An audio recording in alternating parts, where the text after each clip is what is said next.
मध्य प्रदेश विधानसभा चुनाव 2023 भारत के राज्य मध्य प्रदेश की 16वीं विधानसभा की सभी 230 सीटों के लिए होने वाले आम चुनाव हैं, जिनके लिए मतदान 17 नवंबर 2023 को संपन्न होंगे तथा 3 दिसंबर 2023 को मतगणना कर परिणाम घोषित किए जाएंगे। आपको बता दें कि जन अधिकार पार्टी को 38 सीटों पर चुनाव लड़ रही है। आज उसी को लेकर जनपद बांदा में राष्ट्रीय अध्यक्ष बाबू सिंह कुशवाहा द्वारा एक प्रेस वार्ता का आयोजन किया गया, जिसमें उन्होंने मीडिया से हुई वार्ता में क्या कुछ कहा, देखिए हमारी इस खास खबर में। साहब, आपकी पार्टी को मध्य प्रदेश की जनता वोट क्यों दे?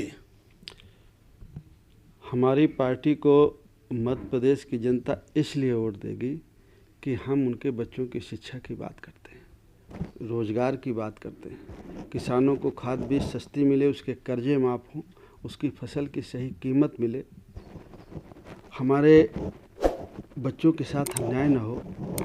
और हम अकेले जन अधिकार पार्टी ये बात करती है, कांग्रेस, बीजेपी, सपा भी लड़ रही है, थोड़ा बसपा भी लड़ रही है, ये कोई मुद्दे की बात नहीं करते गरीब और कमज़ोर की। ये सारे लोग जो मुद्दे नहीं हैं लोगों के, खास करके कांग्रेस, बीजेपी, उन मुद्दों पर बहस करती है, उन मुद्दों पर बात करती है।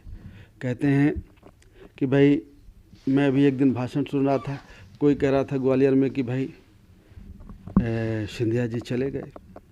भाई सिंधिया जी चले गए, ये गरीब का मुद्दा नहीं है। हैं? सिंधिया जी आज ये बोल गए, हैं?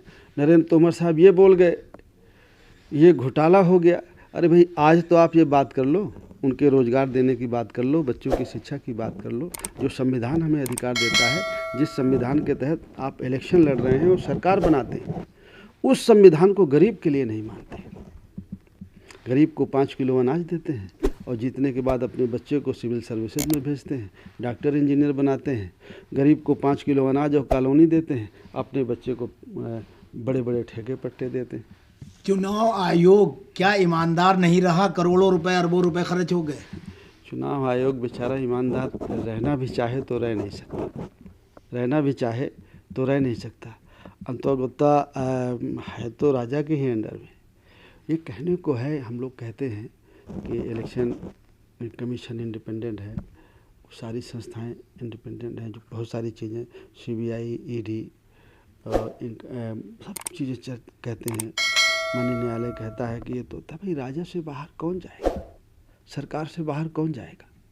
क्या आप ये मानते हैं कि अंबेडकर जी ने जो सोचा था कि सभी सबल हों और सबको जो है पढ़ाई का और एजुकेशन का और सब तरह का जो है महत्व दिया जाए नागरिक की हैसियत से, वो अधिकार आज वंचित समाज को मिले हैं? बिल्कुल नहीं मिले। बाबा साहब अम्बेडकर ने कहा था इस देश के गरीब और कमज़ोर लोगों से कि वोट ये वो तलवार है कि इसका सही इस्तेमाल करोगे तो दुश्मन का गला काट लोगे, और अगर इसका गलत इस्तेमाल करोगे तो अपना गला काटोगे। चौधरी चरण सिंह भी एक बात कहते थे, पूर्व प्रधानमंत्री, किसान भाइयों से अक्सर कहते थे कि मेरे किसान भाइयों, आपकी एक आँख खेत में हो तो एक आँख आपकी विधानसभा और लोकसभा में हो, क्योंकि आपके हित का कानून विधानसभा और लोकसभा में बनता है। खास सस्ती मिलेगी कि महंगी मिलेगी, कहीं लेटे लेटे जाएंगे, वहाँ फैसला नहीं होगा। वो लोग फैसला करते हैं जो आपकी वोट से जीत करके जाते हैं।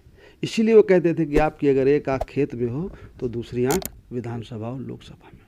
अगर इन दोनों महापुरुषों की बात याद कर लें, हम बाबा साहब अम्बेडकर की याद कर लें, तो हमारी समस्याओं का समाधान है। बाकी जो और मुद्दे हैं जिस पर हमारा कोई ताल्लुकात नहीं है, भारत पाकिस्तान से या हिंदू मुसलमान से, और कांग्रेस ने जो बहुत सारी बातें कही हैं, अगर इनसे ध्यान हटा के हम अपने बच्चों की शिक्षा पर बात कर लें तो बहुत अच्छा है। बहुत बहुत धन्यवाद।